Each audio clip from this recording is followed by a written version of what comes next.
Transversal Société, Thierry Belmont. Bonjour, c'est un constat partagé par tous, la musique adoucit les mœurs. Ce qui veut dire qu'elle apaise, calme, canalise les tensions, les haines, qu'elle crée du lien social. Oui, les musiques, les chansons touchent par leur rythme, leur mélodie, leurs paroles. Elles racontent une histoire, elles parlent de nos émotions, dénoncent quelquefois les maux de notre société. Elles nous touchent quand elles évoquent ce qui nous rassemble ou nous différencie. L'idée de communication est au cœur de toute création musicale. En résumé, la musique peut améliorer nos rapports avec les autres, mais aussi participer à notre bien-être. On en parle dans Transversal Société. Bonjour Philippe Bonner. Bonjour Vous Thierry. êtes auteur, compositeur, arrangeur, interprète et vous faites aussi de la direction artistique, Philippe Bonner. Vous êtes originaire de la Guyane. Oui. Vous vous définissez comme un autodidacte très éclectique et on verra que le mot éclectique a tout son sens dans quelques instants. D'ailleurs, on peut écouter l'une de vos compositions, ça s'appelle Caribbean Celtic. Caribbean Celtic.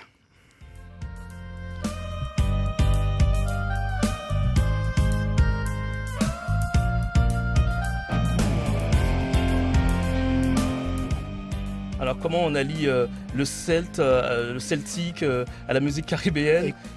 Alors je ne sais pas, je vais te dire... Si vous ne savez pas vous-même, ça va être compliqué. Non, parce que j'aime bien la musique celtique. Je suis d'origine de la Guyane, je suis bercé par la culture caribéenne zouk. Et quand j'ai composé ce titre-là, je voyais que les sonorités se mariaient naturellement. Et quand on écoute, on voit. Moi, j'essaie d'aller un peu plus loin. C'est comme si on prenait deux peuplades qui sont entre guillemets éloignées. Et on les rapprochait. On les rapproche. Vous nous expliquerez tout cela tout à l'heure. L'un de vos credos d'ailleurs, c'est tout est lié et tout se lie. Et tout se lie. Théo Sulpice, bonjour. Yorana, Kawanoi. Auteur, compositeur, interprète et producteur, vous êtes considéré comme l'un des principaux représentants de la Polynésie dans le monde, Théo Sulpice. Vous avez débuté en tant que danseur à Paris, il faut le savoir. Ouais. Aujourd'hui, vous êtes un chanteur reconnu au sein de votre communauté et même partout ailleurs dans le monde. Peace and Love, ça vous dit quelque chose?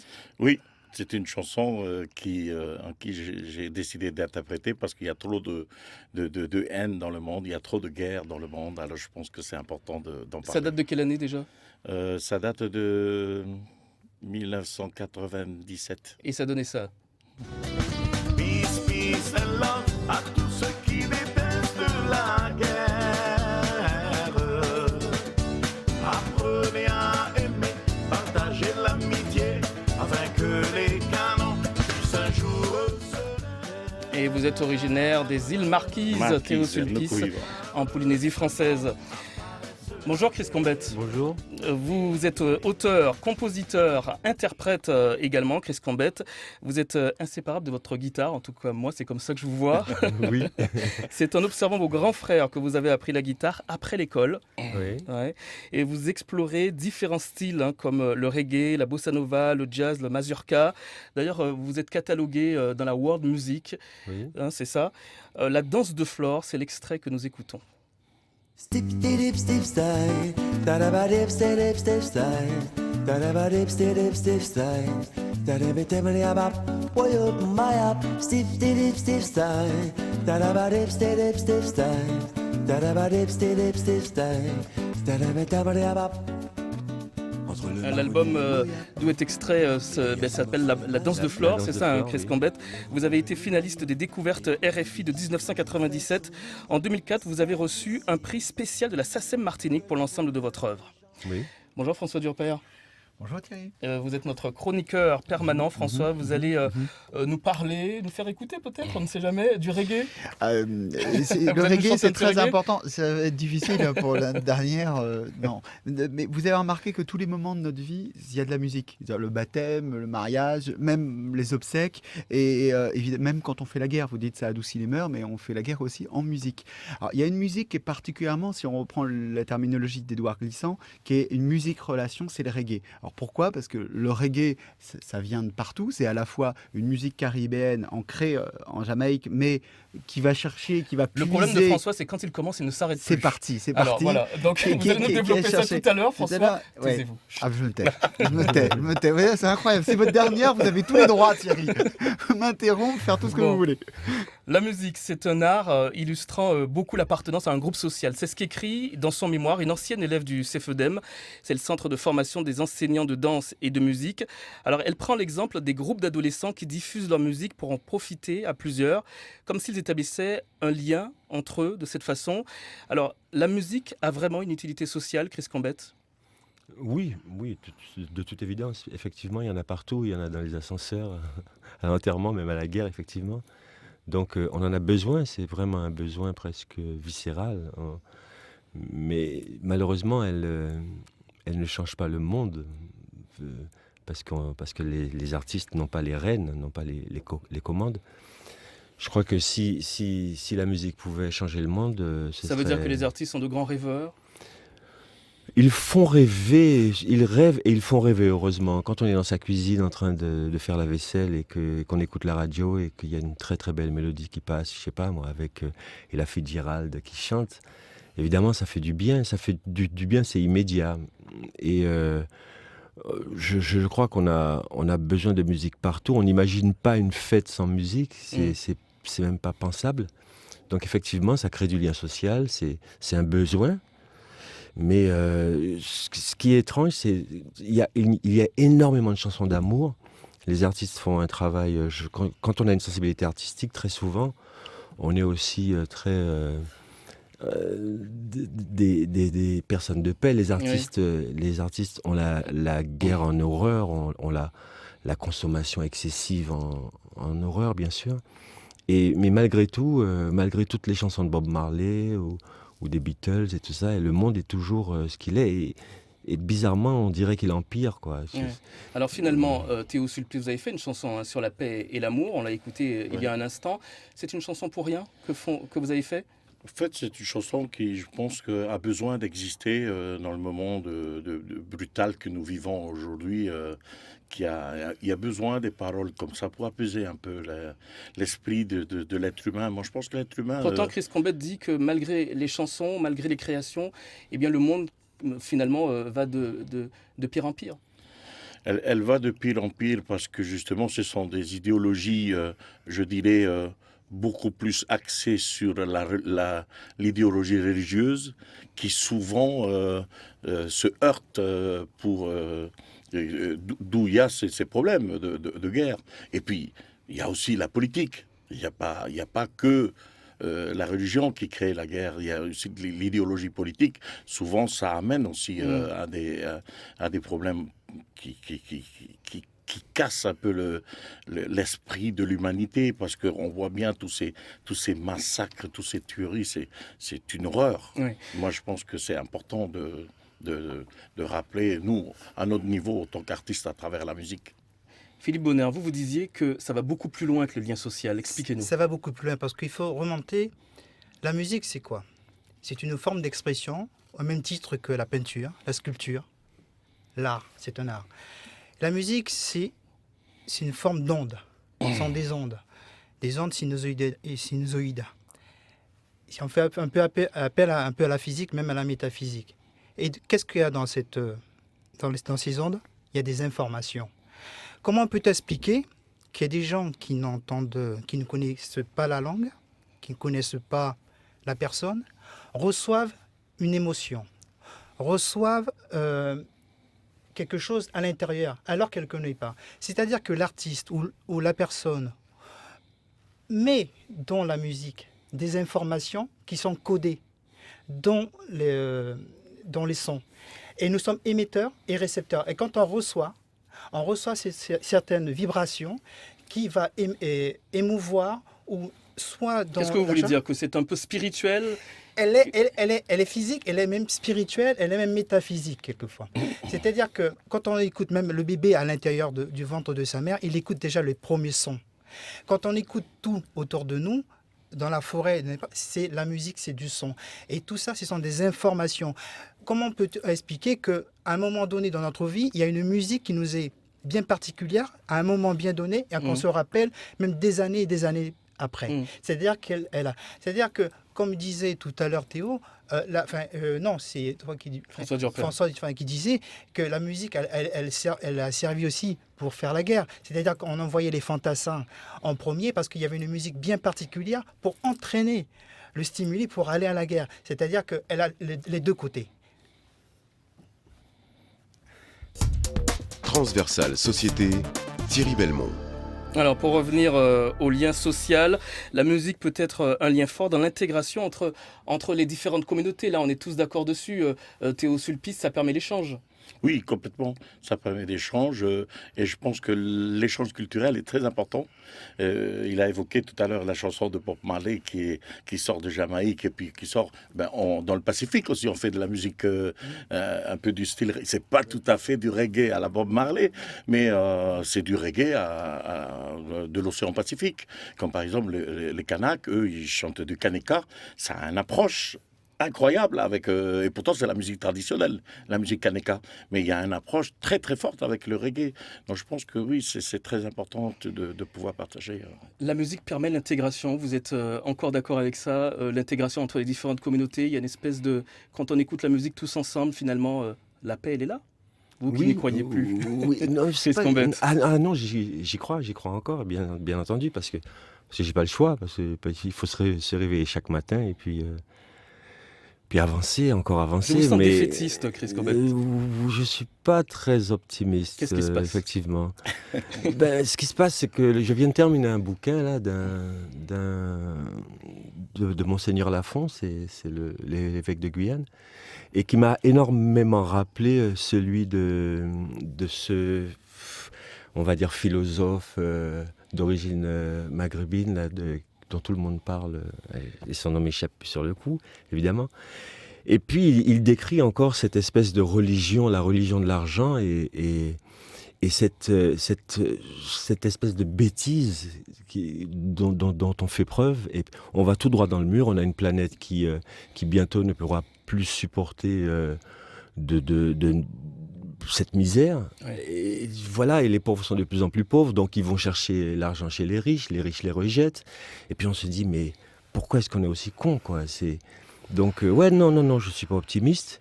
J'aime la vie, j'aime rigoler, j'aime boire mon punch, tout ça, j'aime les copains, Vous aimez faire de la musique. J'aime faire de la musique et tout ça, mais ce monde me fait peur, énormément peur, et surtout quand on voit ce qui se passe en Europe, avec la montée, la résurgence de toutes ces tendances politiques extrêmes. Et il y a un besoin énorme d'être heureux, d'être en paix. Quand on voit I'm Happy, cette chanson, comment elle a balayé toute la planète, et tous les gens sont heureux de chanter ça, et les gens sont heureux de la chanter. Et puis voilà. Et le lien, il était là finalement. Le lien est là, donc c'est comme si il était là, mais il n'était pas arrosé. Et ceux qui ont l'arrosoir, ils veulent pas arroser ce lien parce qu'ils risquent à la prochaine élection de ne pas être élus, parce que, c'est quand même incroyable. Il y a je ne sais pas quel pourcentage de cette planète qui utilise près de 80% des ressources. Il y a des gens qui vivent avec moins de 1 euro par jour, et d'autres qui en une heure gagnent des millions et des millions. Vous êtes un révolté, Chris Corbett, finalement.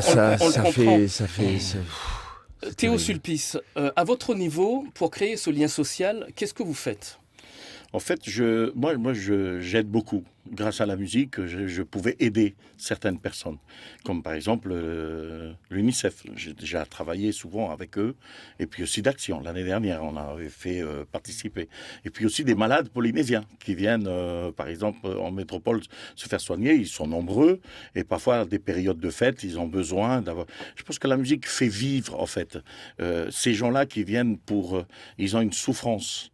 Et ils viennent se faire soigner. Et il y en a d'autres qui pensent complètement se laisser aller, et ne serait-ce que de voir l'artiste que je suis venir avec une petite guitare et un petit sac de pommes et de DVD dedans pour offrir pour chacun d'eux. Ils sont heureux de voir ça. On voit ça revit, on voit leur visage pétillant de passer un petit moment avec eux. Je passe 2-3 heures avec eux. Ouais, ce sont des actions concrètes, c'est bien loin de l'argent et de tout le business qui y a autour de cette musique. Mais je ne peux pas non plus la exclure musique de en général. l'argent, parce que Oui. l'argent, il en faut pour vivre. c'est un autre thème. Voilà, c'est un autre thème. Mais ça n'empêche pas, quand j'ai le temps, je me consacre aussi un peu pour ça.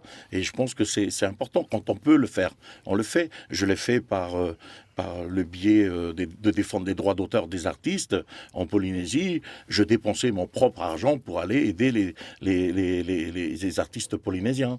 Donc je pense que quand on peut le faire, il faut le faire. Voilà. François Durper. En ce qui concerne le lien social, vous nous prenez l'exemple du reggae. Oui, reggae. On disait tout à l'heure, Chris Combet disait, c'est un monde qui est en train de se dégrader, etc. Mais la question à se poser, c'est qu'est-ce qui se passerait s'il n'y avait pas de musique, si toutes les forces du bien ne travaillaient plus d'un coup, hein, et on le sait, la musique, alors l'exemple du reggae, précisément, là on a un territoire qui fait 11 000 km², c'est tout petit la Jamaïque, et qui va essaimer à travers le monde par sa musique. Vous vous promenez dans les rues d'Abidjan à la fin des années 80, et puis vous vous dites, est-ce que je suis en Jamaïque? Vous voyez, les gens, ils sont habillés, parce qu'il y a le Rastafari derrière aussi.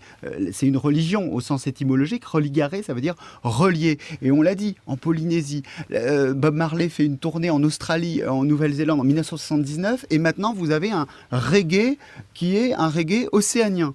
Bon, donc ça veut dire, vous avez un reggae au Brésil, vous avez un reggae qui est dans l'état de Bahia, notamment le samba reggae. Donc on a là quelque chose, une musique inventée dans une petite île et qui va transmettre des valeurs de paix, d'amour à travers le monde. Et donc ça veut dire qu'il faut continuer à être optimiste, parce que même dans le mal absolu, imaginez par exemple les camps allemands, dans ce mal absolu, vous avez des gens qui se sont sauvés parce que Hitler avait beau dire aux nazis on n'écoute pas de jazz, vous aviez des Allemands, vous aviez même des nazis qui écoutaient du jazz. Ils ne se disaient pas c'est une musique de nègres américains, ils se disaient d'accord, peut-être que idéologiquement, mais ça me touche, etc. Donc il faut toujours y croire.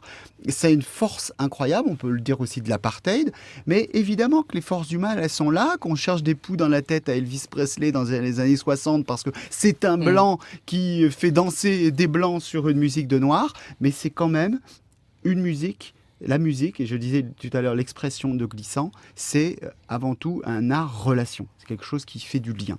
Philippe de Bonner, la musique fait du lien, le reggae est allé au-delà de ce que finalement Bob Marley espérait, et le reggae est toujours présent, et ce lien social est entre différentes communautés dans le monde entier finalement. Ben oui, on le avec voit le reggae. Avec le reggae, et on le constate tous les jours.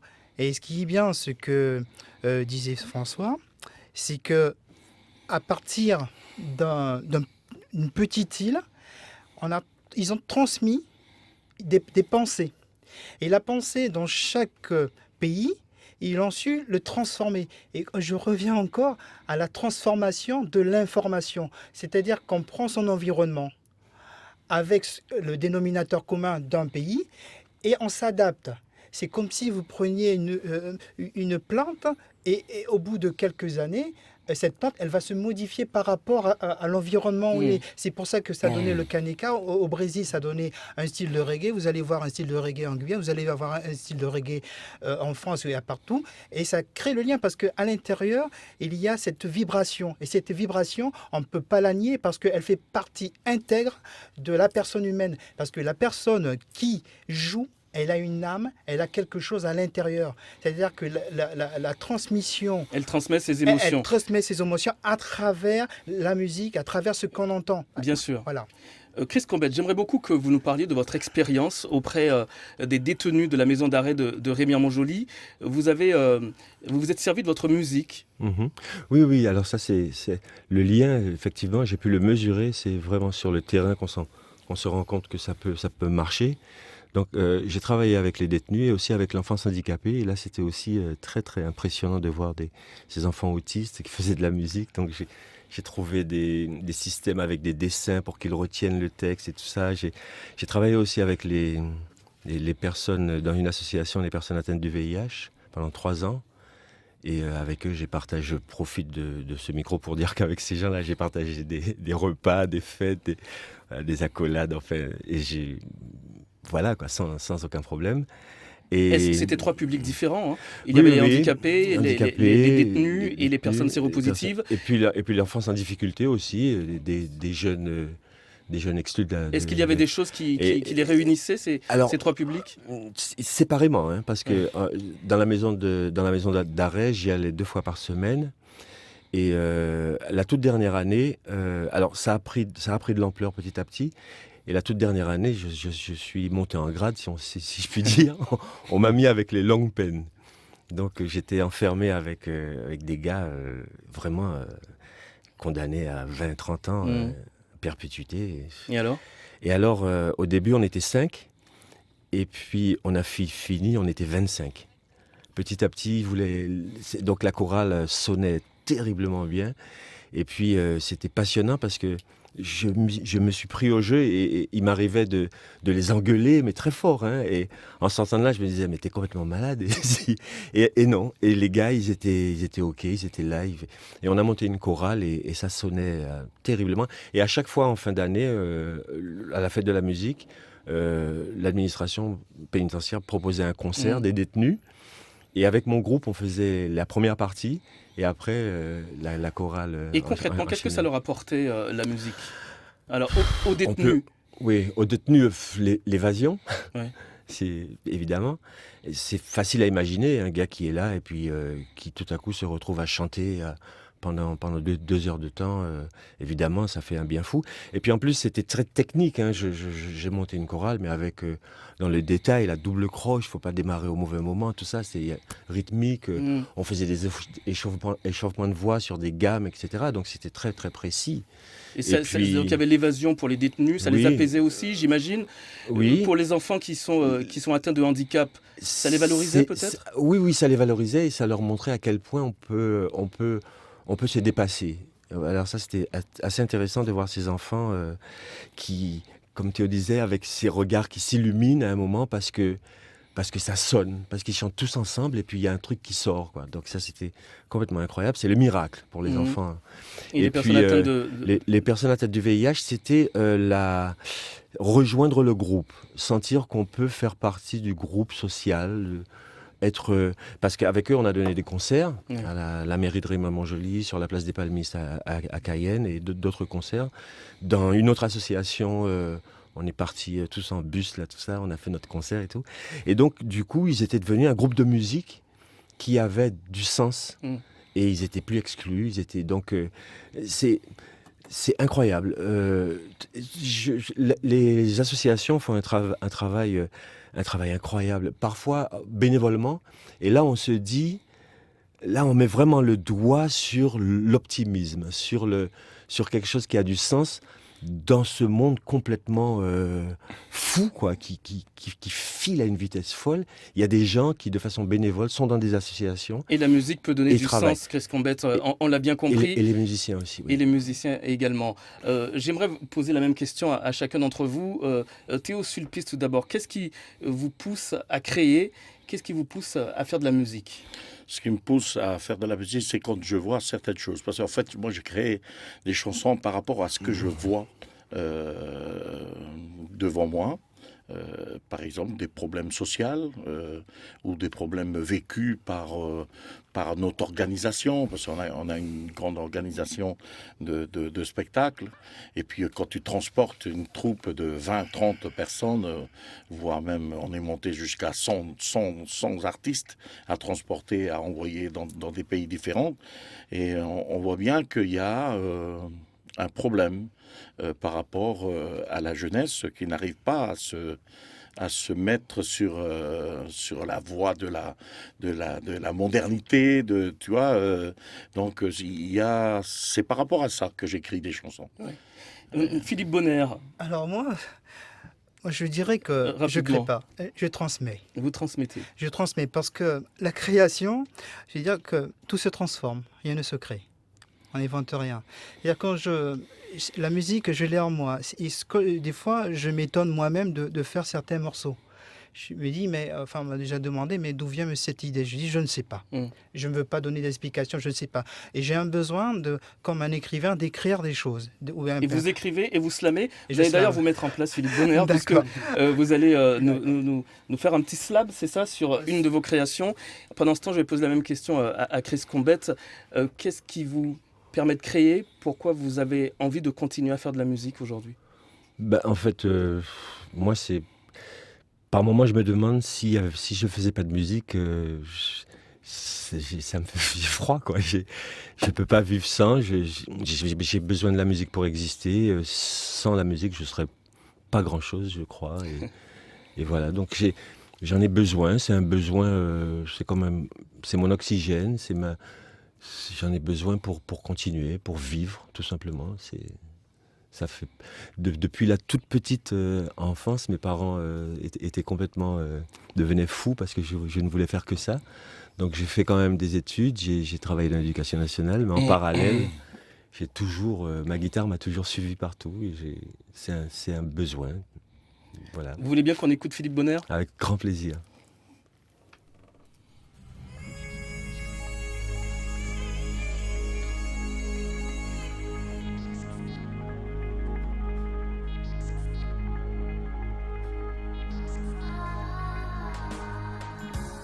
Je me suis réveillé au milieu d'une nuit agréable. Et conscient de ce que j'ai vécu en ce soir particulier, j'ai écrit sur une feuille des choses incroyables que je pensais impossibles, pour ne pas les oublier. Je vivais dans un monde où le mot respect, équité, loyauté avait une vision de lumière. On ne me regardait pas en tant que sujet, mais une personne à part entière. On me parlait sans préjugés, avec aisance. Je vivais dans un monde où les négations n'avaient pas d'écho, où l'on respirait comme on voulait. Je voyais des gens se dire bonjour. Ils étaient beaux, ils étaient forts. Et après ça, c'était une belle musique.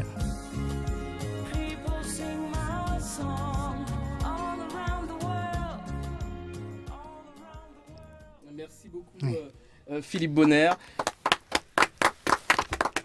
Et je vais demander à Théo de nous faire voir un petit peu sa dextérité avec son ukulélé. C'est un instrument qui me fascine personnellement. Alors, je vais chanter Amave Mai. Amave Mai, une chanson qui rappelle à l'ensemble des peuples marquisiens de se rassembler et d'accueillir l'autre avec le cœur et le respect. Amave mai, te tauta matupuna o te e nana. Amave mai, te tau hakaiki, te tauta matupuna o te e nana. Amave mai, te tau marihini, o uhenua o nukuhi vale. Amave mai, te tau hakaiki, te tauta matupuna o te e nana. Amave mai.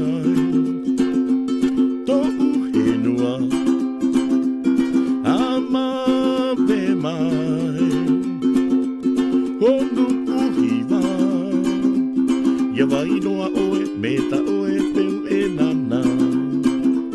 Yavai noa oe, meta oe, peu e, oh hey, oh hey, oh hey.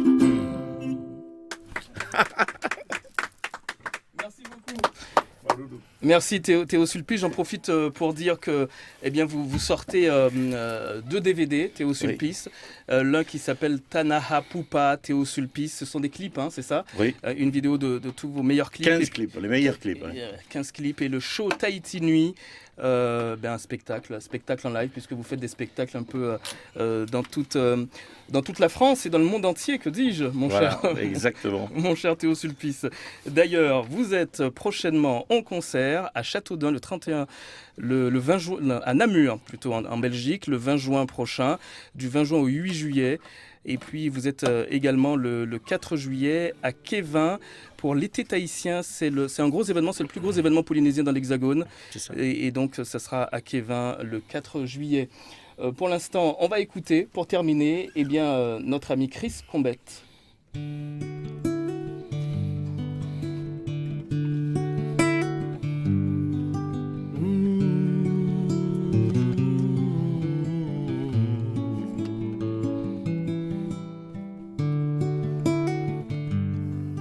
Dans le village de Guanabé, y a un vieux sage qui raconte des histoires de sorciers.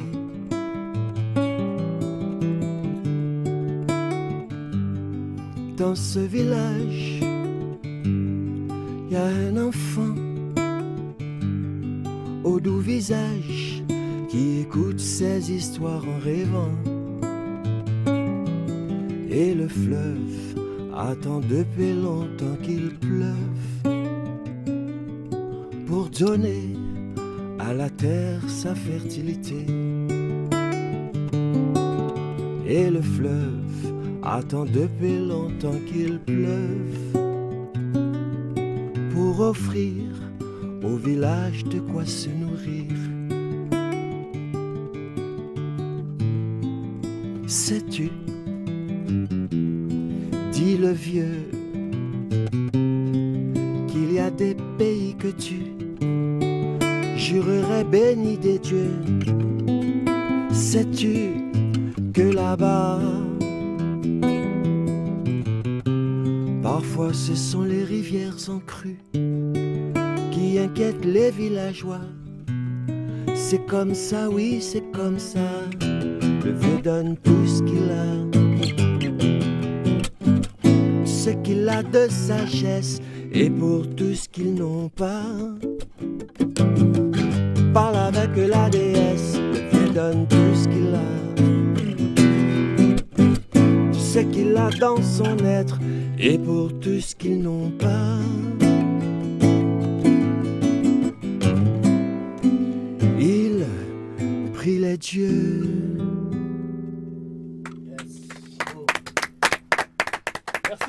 Merci beaucoup Chris Combet. Votre dernier album s'appelle Les enfants de Gorée. Les enfants de Gorée, c'est ça. Philippe Bonner, vous sortez un album que vous avez conçu, que vous produisez, et qui s'appelle La résonance des trois piliers. Les trois piliers. Oui, alors les trois piliers, on fait un peu la Trinité, c'est-à-dire le temps, la matière et l'espace. S'il n'y a pas ces trois éléments, on ne peut pas exister. Merci Philippe Bonner. Merci Théo Sulpice. Merci Chris Combet. Merci François Durper. Merci d'avoir accepté notre invitation. Merci beaucoup. C'était la dernière émission de la saison. Bravo Thierry. Merci. Bravo Thierry. Bravo Thierry, que du bonheur.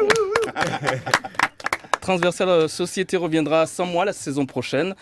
J'ai été ravi de vous accompagner durant ces 3 années avec mon ami François. La mise en onde de cette émission était assurée par Daniel Arachtingi. À bientôt.